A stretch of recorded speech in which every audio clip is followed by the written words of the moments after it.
Bismillahirrahmanirrahim. Assalamu alaikum, my dear students. How are you? You know I am Shadad Wahid and we are going to discuss another marvel of the God, that is the flatworms. जैसे मैंने last time lecture में बोला था कि बहुत सी ऐसी चीज़ें हैं जिनको आज हम एंजॉय कर रहे हैं, लेकिन during the course of evolution वो चीज़ें हमें किस किस ने दी, और आपको शेर याद करवा रहा हूँ कि इन्हीं पत्थरों पे चल के जो आ सको तो आओ, मेरे घर के रास्ते में कोई कहकशा नहीं है। लेकिन हमारी इस एवोल्यूशन के जर्नी में बहुत सी कहकशाएं आईं कि जिन्होंने हमें वो रोशनियाँ अता की कि जिनके ऊपर चल के जाहिर है आज हम उन चीज़ों को एंजॉय कर रहे हैं।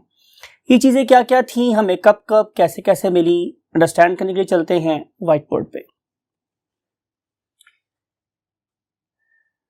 Hi my zoologists. You know, being the zoologist, you have gone through the three phyla. One of them was what? The phylum Protoctista that provided us the origin. Then we discussed sponges, and yesterday we discussed in 2 lectures what? The Cnidarians, right? And today we want to move ahead. लेकिन उससे पहले हम देखेंगे कि आज हम पढ़ने वाले हैं Platy. Platy, and Platy means the flat. And helminthes, ये मैंने जो वर्ड बोले हैं ये आप लोगों को स्पेलिंग याद करवाने के लिए बोले हैं। Platyhelminthes. Now, what is its true pronunciation? Platyhelminthes. It's a true pronunciation for this phylum, Platyhelminthes, right? लेकिन याद करने के लिए मैंने क्या बोला है? Platyhelminthes. What is their diagnostic feature? जैसे मैंने अभी बोला कि उसके फाइलम का नाम प्रेडिक्ट कर रहा है कि they should be the flatworms. Now, if I want to say कि these organisms are flatworms, तो इसकी फ्लैटनेस 2 तरह से हो सकती है। फॉर एग्जाम्पल, अगर आप मेरे मुंह को इस तरीके से कंप्रेस करें, something one of my very favourite stage actor and drama artist, that is basically Iftikhar Thakur, तो then your face will be laterally compressed, साइडों से कंप्रेस किया गया। But flatworms are not like that, they are basically dorso-ventrally compressed, something like my body. My body is basically compressed from dorsal side and from ventral side, hence my body is also a bit flat. So, we are basically dorso-ventrally compressed organisms. We are not rounded. We are not barrel-shaped. We are not cylinders. We are pressed from the back side and front side, therefore we are called as what? Dorso-ventrally compressed organism. And the same is the case with the compression of these organisms known as what? Platyhelminthes. So यही उनका diagnostic feature है कि these are dorso-ventrally compressed flat organisms. अब आप imagine करें कि ये कितनी flat है, क्या वो मेरे तरीके से flat है या मेरे से भी ज़्यादा flat है? तो आंसर इज कि आप इमेजिन ये करो कि आप लोगों के पास एक कैलिडिया, वो कितनी फ्लैट हो सकती है, कितनी पतली हो सकती है, और अगर आप उससे भी कोई थिन चीज लेना चाहते हैं तो just focus yourself about a leaf, और आप लीफ को देखो कि लीफ भी हमारा एक डॉर्सो-वेंट्रली कंप्रेस्ड स्ट्रक्चर है। अगर मैं किसी मोहतरमा या खवातीन के रेफरेंस से बात करूं तो आप ये समझ लो कि आप एक पर्टिकुलर पेड़े को एक बेली हुई रोटी में कन्वर्ट कर दो तो वो भी that is basically a flat peda. तो कुछ ये एनालॉजीज है जो मैंने डिस्कस किया आप लोगों के साथ। This very organism is basically dorso-ventrally compressed organism. Now जो मेरा अगला काम है वो ये है कि मैं आप लोगों को थोड़ा सा माजी याद कराऊं। किसका माजी? एवोल्यूशन का माजी। और मैंने आपको याद करवाया था कि ये जर्नी, ये एक रात का जर्नी नहीं है, एक माह का जर्नी नहीं है, एक साल का जर्नी नहीं है, बल्कि ये बिलियंस ऑफ ईयर्स का जर्नी। तो मैं आप लोगों को बिलियंस ऑफ ईयर्स बैक लेके जा रहा हूं। आपने क्या देखा कि सबसे पहले जिन ऑर्गेनिज्म से हमारी लाइफ स्टार्ट हुई, दोज वर प्रोटॉक्टिस्ट्स। और अगर आप किसी प्रोटिस्टा को देखें तो क्या आप लोगों को उसमें ब्लास्टोड नजर आता है? तो आंसर इज नो। तो फिर हम उन्हें एनिमल्स नहीं कह सकते। जो ऑर्गेनिज्म ब्लास्टोडा बना सकते हैं उन्हें हम लोग एनिमल्स की कैटेगरीज में फॉल करवाते थे। तो जब एनिमल्स की कैटेगरी स्टार्ट हुई तो मुझे सबसे पहले वो ऑर्गेनिज्म नजर आए कि जिन्हें हम पैराजोन्स बोलते हैं। और आपको पता है कि पैराजोन्स को हम पैराजोआ इसलिए बोलते थे बिकॉज कि उनकी बॉडी में किसी किस्म की कोई टिश्यू लेवल ऑर्गेनाइजेशन नहीं थी। लेकिन वो वाले ऑर्गेनिज्म जिन्होंने अपनी बॉडी में प्रॉपर टिश्यूज बनाना शुरू कर दिए, वो सारे के सारे लड़ी जो इस पर्टिकुलर पॉइंट से आगे चल रही है, they have got the tissues, therefore we include them in a very very big division that is called as eumetazoans. तो इससे आगे, इस पर्टिकुलर पॉइंट ए से आगे जितने भी ऑर्गेनिजम्स हैं दे आर यूमेटाजोन्स। नाउ फिर एक और मोड आता है एवोल्यूशन में, ये बात डिस्कस हुई, रिइंफोर्स कर रहा हूं। इस पर्टिकुलर मोड पे ये डिसाइड होता है कि इस ऑर्गेनिज्म की सिमेट्री कैसे होगी, बॉडी का प्लान कैसा होगा, arrangement of organs around the central axis कैसा होगा। तो ये पता चला कि जनाब एक तो बन जाएंगे रेडियल सिमेट्री वाले, जैसे कि हमने कल पढ़े थे the great beauty and colour of the oceans that is the cnidarians. लेकिन उसके बाद जो दूसरा ग्रुप मेरे पास बना, दे वर बेसिकली बाइलेटरल्स, मींस कि उनकी बॉडी को मैं सिर्फ एक प्लेन से दो बराबर पार्ट्स में डिवाइड कर सकता हूं, right, something like you and me. So ये जो पॉइंट बी था, यहां इस पॉइंट पे ये तय हुआ कि ऑर्गेनिज्म जो इस पॉइंट बी से आगे वाले ग्रुप्स में शामिल होंगे, all of them have got the bilateral symmetry. Plus एक और बात तय हुई कि अगर आप ग्रेड रेडिएटा के ऑर्गेनिज्म को देखते हो तो उस ग्रेड रेडिएटा में ऑर्गेनिज्म सिर्फ और सिर्फ दो किस्म के सेल रखते थे, one of them ectoderm, other one were the endoderms. लेकिन जब बाइलेटरिया मेरे पास हुआ तो एक और चेंज आई और यहां पे अब तीन किस्म के सेल बनना शुरू हो गए, ectodermal cells, what endodermal cells, and in between these two there was a development of new kind of cell that is called as a mesoderm. तो फिर यहां पे इस पर्टिकुलर पॉइंट से आगे जितने भी ऑर्गेनिज्म प्रोड्यूस हुए, they were basically what consisting of three germinal layers, ectoderm, mesoderm and endoderm, right.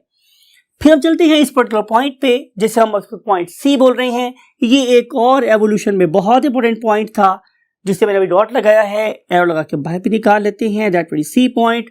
यहाँ पर यह तय हुआ कि इस पर्टिकुलर ऑर्गेनिज्म की बॉडी में कोई कैविटी बनेगी या नहीं बनेगी। तो जिस ऑर्गेनिज्म ने अपनी बॉडी में कैविटी नहीं बनाई उसे हमने नाम क्या दिया, एसिलोमेट का, राइट। और जिन्होंने कैविटी बनाई उनके आगे फर्दर दो टाइप्स हो गई कि या तो उनकी कैविटी फॉल्स होगी या ट्रू होगी। और अगर कैविटी फॉल्स थी तो आपको याद है मैंने बोला था दे आर बेसिकली सूडोसिलोमेट्स, और जिनकी कैविटी थी they were called as what, coelomates. और एवोल्यूशन इससे आगे कहां चलती है ये हम आगे डिस्कस करेंगे। आज हम जिस पर्टिकुलर पॉइंट पे रुके हुए हैं that is basically the point C.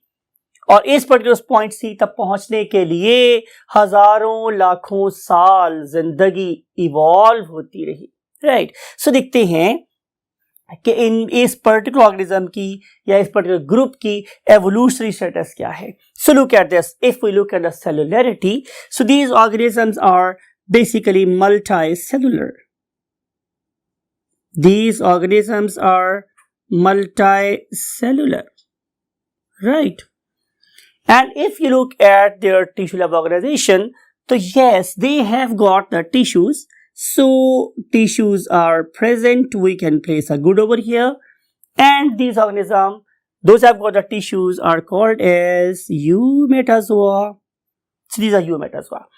And if you look at their symmetry, you know very well they have got the bilateral symmetry. It means कि इन सारे के सारे ऑर्गेनिज्म को हम सिर्फ और सिर्फ एक ही प्लेन से दो पार्ट में डिवाइड कर सकते हैं, therefore they are called as bilaterals. And if you look at the next evolutionary point C, so they don't have any coelom. Say don't have. They do not have any coelom. इनके पास कोई coelom नहीं है। और आपको पता है कि जिन organism के पास कोई सिलोम नहीं होती हम उन ऑर्गेनिजम्स को क्या बोलते हैं, acoelomates. These are called as acoelomates. right? And if you look at the layers, so let's move to the next column of the board. और next column of the board मुझे क्या बता रहा है, ज़ाहिर है layers के बारे में. तो they have got of course 3 types of cells, so they should make 3 layers. Outer one consists of very small cells, and these particular small cells are called as ectodermal cells, and these ectodermal cells they are lying outside. ये सबसे बाहर होते हैं और ये उसकी body की protection कर रहे हैं. फिर उसके बाद आते हैं मेरे पास सबसे अंदर वाले सेल, और उन अंदर वाले सेल्स को हम नाम कर देते हैं एंडोडर्मल सेल्स. Endodermal cells. अब आपने ये इमेजिन करना है माय डियर स्टूडेंट्स, बात को जरा आप गौर से समझेंगे. बेस्ट एग्जांपल क्या है? बेस्ट एग्जांपल है आपके घर में प्रेजेंट मेड या आपकी वालदा मोहतरमा या आपकी कोई सिस्टर जो क्या पका रही है, रोटी. कैसे? आपने क्या किया, आपने एक रोटी को बेला.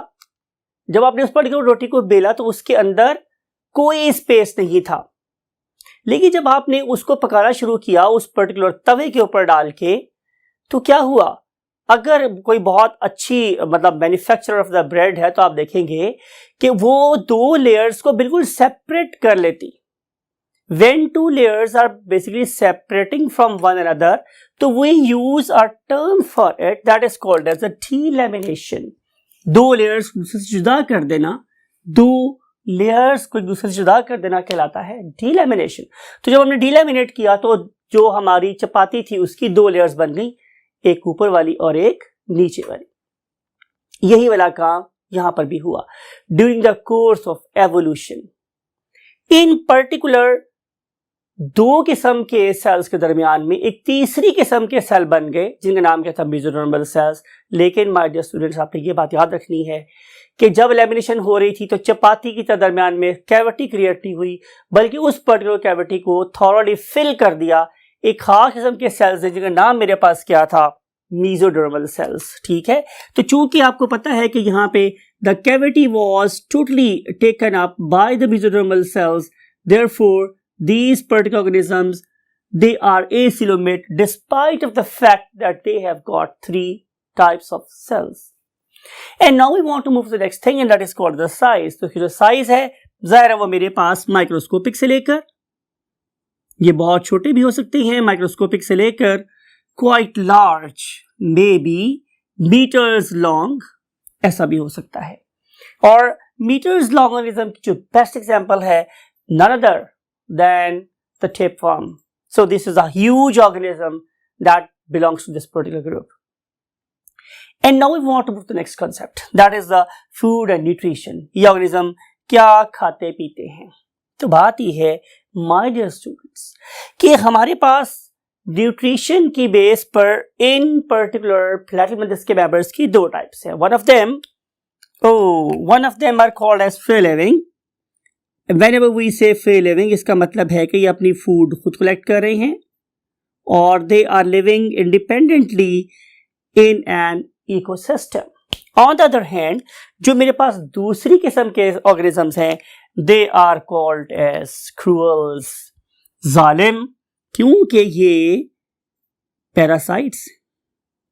ये अगर मेरी बॉडी में रहें तो मुझे कोई इतराज नहीं है, बिकॉज कि अल्लाह रब्बुल इज़्ज़त मुझे मेरे खाने की जरूरत से ज्यादा ही फूड दे रहे हैं. तो अगर ये मेरी बॉडी में रहें और मेरे से सिर्फ फूड लेते रहें, नो प्रॉब्लम एट ऑल. लेकिन प्रॉब्लम ये है कि ये जो ऑर्गेनिजम्स हैं, दीज आर समथिंग लाइक कि जो कश्ती जिस कश्ती में सवार होते हैं उसी में छेद करते हैं. तो नॉट ओनली ये मेरी बॉडी से फूड ले रहे होते हैं बल्कि जो डिजीज भी कॉज करते हैं. So these organisms are called as what, the parasites. So either they can obtain food directly from the environment when they are doing it, so they are basically you can say engulfing what, the dome. Whenever I write dome, it means dead organic matter. तो ये dead organic matter को के ऊपर से feed कर रहे होते हैं. On the other hand, ये जो मेरे पास parasite है, if they are living in my body, they are quite lucky. Why I am saying them lucky? Because these organisms are basically provided with the digested food. They don't have to strive, they don't have to struggle for the obtaining the food, because they have to work only once. Once they join my body or body of any host, तो no matter, कोई tension नहीं है, कोई चक्कर नहीं है, these organisms they will just enjoy the food that I will take. तो इस लिहाज से these parasites they don't have to wait for the availability of the food. अब बात करते हैं वापस free living organisms की. Look at this particular video. आपको इस वीडियो में नजर आ रहा है कि ये है मेरे पास एक what? Planaria. And this particular planaria is carrying out feeding under microscope. So you can see that this particular planaria has got a protrudable. Whenever you use the term protrudable, it means जो कि बाहर निकल सकता है. Something like my tongue or your tongue. It is protrudable. ये बाहर निकल सकती. तो जब एक चीज बाहर निकल सकती है तो हम उसे बोलते हैं protrudable. So they have got protrudable pharynx. This particular pharynx can come out of the body and then it can carry out some sort of muscular movements that will carry out the process of engulfment of the dome. और अगर आप इस particular video को थोड़ा सा और आगे देखें तो आपको पता चलेगा कि ये वाले पार्टिकल्स अब इसकी बॉडी में जिस पर्टिकुलर जगह पे जा रहे हैं we call it as gastrovascular cavity. Why we want to say it gastro? Because के इसके अंदर ज़्यादा डाइजेशन हो, क्योंकि अब आप इस पर्टिकुलर ऑर्गेनिज्म की इसी वीडियो को फर्दर देखने का पता चलेगा कि ये वाली gastrovascular cavity it is highly ramified, बहुत ज़्यादा ब्रांच्ड है और इतनी ज़्यादा ब्रांच है कि इसने ऑलमोस्ट इसकी बॉडी का मोर देन 80% एरिया कवर किया हुआ है. So this particular gastrovascular cavity is basically accessing almost every part of the body except the cephalic region. Right. Whenever I say the term cephalic region, it means head region. तो head region के पास थोड़ी कम है, otherwise कि पूरी body में इसने उसको cover किया हुआ है. अब हम बात करें कि नेक्स्ट कॉन्सेप्ट की. Next concept is basically circulatory system. If the organism is basically what? A parasite. तो do you think कि इसे सर्कुलेटरी सिस्टम की जरूरत है? थोड़ा गेस नहीं. इसकी तो बॉडी डॉर्सोवेंट्रली कंप्रेस्ड है. इसके बॉडी के मोस्ट सेल ऑर्गेनिज्म के बॉडी सेल्स और ऑर्गेनिज्म के फूड से कांटेक्ट में है, तो food can be taken up very easily and distribute to the whole body.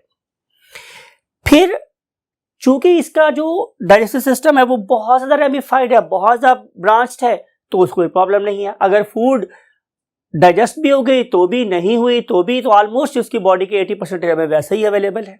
तो हर सेल क्या कर सकता है कि वो उस पर्टिकुलर अवेलेबल फूड को डाइजेस्ट कर सकता है और एनर्जी गेन कर सकता है. सो देयरफॉर नो नीड, जरूरत ही नहीं है. और अगर हम बात करें इसकी रेस्पिरेटरी की, तो these are again very very marvellous organism in the term of what parasitism. देखिए मैं आपको फिर बात कर रहा हूं, कल हम समंदर की रंगीनियों की बात कर रहे थे कि उसके और ड्यू टू नाइट एरियंस, और आज हम जिंदगी के एक और रुख को पढ़ रहे हैं कि when they are adapted to gain the food in a most easy way. Right. तो ये क्या कर रहे हैं कि ये फूड बैठे बैठे ले रहे हैं, लेकिन एक प्रॉब्लम आई कि जब उन्होंने मेरी बॉडी की या शीप की बॉडी में या कॉ की बॉडी में एंट्री ले ली, तो एंटर होने के बाद अब तो उन्हें उसी चीज़ ऑक्सीजन नहीं मिल रही. They are not getting that much oxygen. तो जब इनको इतनी ज़्यादा ऑक्सीजन नहीं मिलेगी तो वो क्या करेंगे? वो दो काम करेंगे. नंबर वन कि वो अपनी बायोलॉजिकल ऑक्सीजन डिमांड को कम कर लेंगे. कम कैसे किया जा सकता है? Definitely bye shifting their respiratory system from aerobic respiration to anaerobic respiration. So most of the organisms those are living inside my body, they are exhibiting anaerobic respiration. दूसरा काम क्या किया जा सकता था कि अपनी क्यूटिकल को बहुत थिन कर लो. तो उन्होंने अपनी क्यूटिकल को बहुत थिन कर लिया as compare to the organism those are basically free living. Right. और जो फ्री लिविंग ऑर्गेनिज्म है they are most of the cells in direct contact with the water, so therefore they can get you get oxygen directly from the of course surroundings. Plus वो water जिन्होंने engulf किया है it is also rich in oxygen, तो वहां से भी इनको oxygen मिल सकती है. So there is no very much detailed need of circulatory system and respiratory system. So next move to the next concept that is called as a nervous system. Now look at this. This very organism that is called as the planaria. This organism is again a marvelous organism. Because during the course of evolution, they have introduced a very unique term जिसने शायद आपको इंसान बनाने में बड़ी help की है, जिसने आप लोगों को इन्हीं ऑर्गेनिज्म से बहुत मुमताज कर दिया है. That is a very big head that can carry out the process of thinking, that can carry out the processes, those are called as supra-biological processes. Right? उसकी इब्तदा, उसका आगाज किसने किया? इसी पर्टिकुलर ऑर्गेनिज्म ने, और इन्होंने इंट्रोड्यूस करवाई एक you can say process that is called as cephalization. Cephalization इसका मतलब यह है कि इन्होंने प्रॉपर एक डिस्टिंक्ट हेड बनाना शुरू कर दिया. और जब मैं बात करता हूं माय डियर स्टूडेंट्स हेड की, तो इसका क्या मतलब है? इसका मतलब ये है कि उनके पास more than required number of intermediate neurons है. प्लस क्या आपके सर में सिर्फ न्यूरॉन ही ज्यादा है? तो आंसर इज नो. अल्लाह ताला ने आप लोगों के इस पर्टिकुलर रीजन को और बहुत चीजों से नवाजा है. Something like your eyes, nose, ears, tongue, this and that. इस पर्टिकुलर प्रोसेस की तकमील हजरत इंसान में हुई है, लेकिन इसका आगाज जिस ग्रुप ने किया था, that is basically the platyhelminthes. Right? So this particular organism, they have got the head that is very much rich in chemosensory cells that can detect the presence of the food around them. They have got the eye spots, and these particular eye spots definitely helping them to carry out many biological processes of predation and escaping from the prey, gaining entry to the, you can say, host body, and then of course finding the mate. तो ये सारी की सारी चीजें उसके head region के अंदर concentrated neuron और सेंसरी सेल्स की वजह से होती है. And this phenomena is called as cephalization. Plus अगर आप इस ऑर्गेनिज्म को देखेंगे तो आपको नजर आएगा कि इसकी साइड पर दो कौन सी नर्व है? Lateral nerves. These particular lateral nerves, they move from the head to the tip of the basal tip of the organism. Plus इन पर्टिकुलर नर्व्स को जोड़ने के लिए मेरे पास, मैंने बहुत दफा वर्ड यूज कर चुका हूं आप लोगों के लिए, आपको बिल्कुल याद हो चुका होगा कि that is called as basically commissural nerve. Those are going to communicate, राबता बनाती हैं दो लेटर नर्व्स का आपस में. देयरफॉर हमने क्या बोलते हैं? Commissural nerves. Right? So now we want to move to the next concept, and that is called the skeleton and locomotion. Look at this. These organisms, they are again very intelligent. If they are living outside, you can say host, they have got a very, very thick cuticle. But once they join their host, they cause its thickening, and they basically carry outward thinning of the cuticle. So organism living inside the body, they have got very thin cuticle that definitely helps to maintain its shape and prevent this particular organism from the very adverse effects of certain medicines. So, very thin cuticle.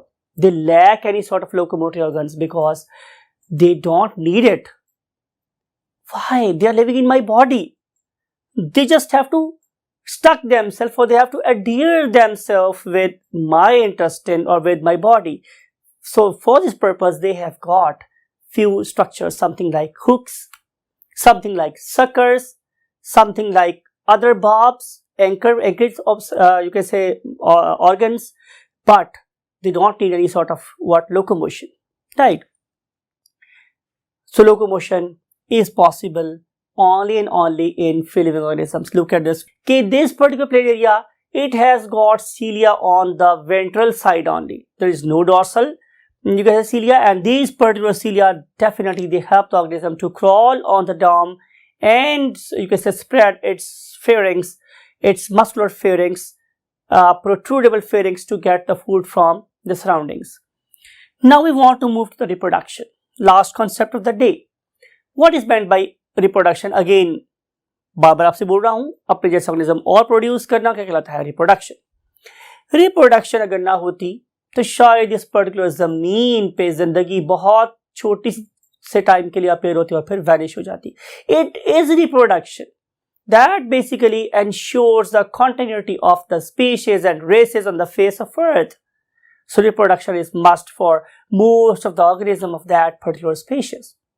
So अगर मैं बात करता हूँ इसकी reproduction की, तो मुझे पता चलता है कि they can carry out reproduction by two means.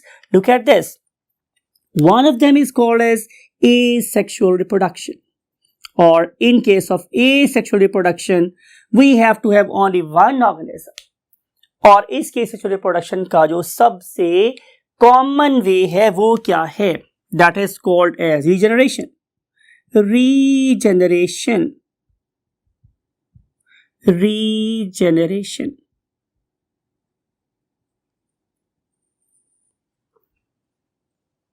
Right. अब इस पर्टिकुलर रीजनरेशन को करवाने में इसका कोई आसानी नहीं है, यानी कि जितनी अच्छी रीजनरेशन आप लोगों को फाइलम प्लैटिहेल्मिंथेस में नजर आती है, कहीं और नजर नहीं आती, पर्टिकुलरली ऑर्गेनिजम्स में के जो टिश्यू लेवल तक पहुंच चुके. Look at this video. इस वीडियो में जो इंसान है क्या कर रहा है कि उसको डिफरेंट पार्ट्स में डिवाइड कर रहा है, लेकिन क्या नजर आ रहा है मुझे कि Aahista Aahista Aahista Aahista every part is transforming itself into an independent organism.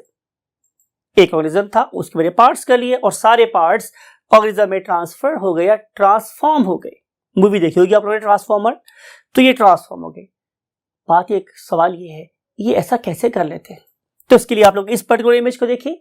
यहां हमने क्या किया हुआ है कि यहां हमने उन पर्टिकुलर सेल्स को आइडेंटिफाई किया है कि जो रीजनरेशन में रोल प्ले करते हैं, और हम उन पर्टिकुलर सेल्स को क्या नाम देते हैं? नियोब्लास्ट्स. Neo. Whenever I use the term neo, इसका मतलब होता है मॉडर्न, यानी कि असरे नौ, दोबारा से किसी गुमी हुई चीज को, लॉस्ट पार्ट को, इंजर्ड पार्ट को दोबारा से बनाने वाले, अ न्यू. राइट.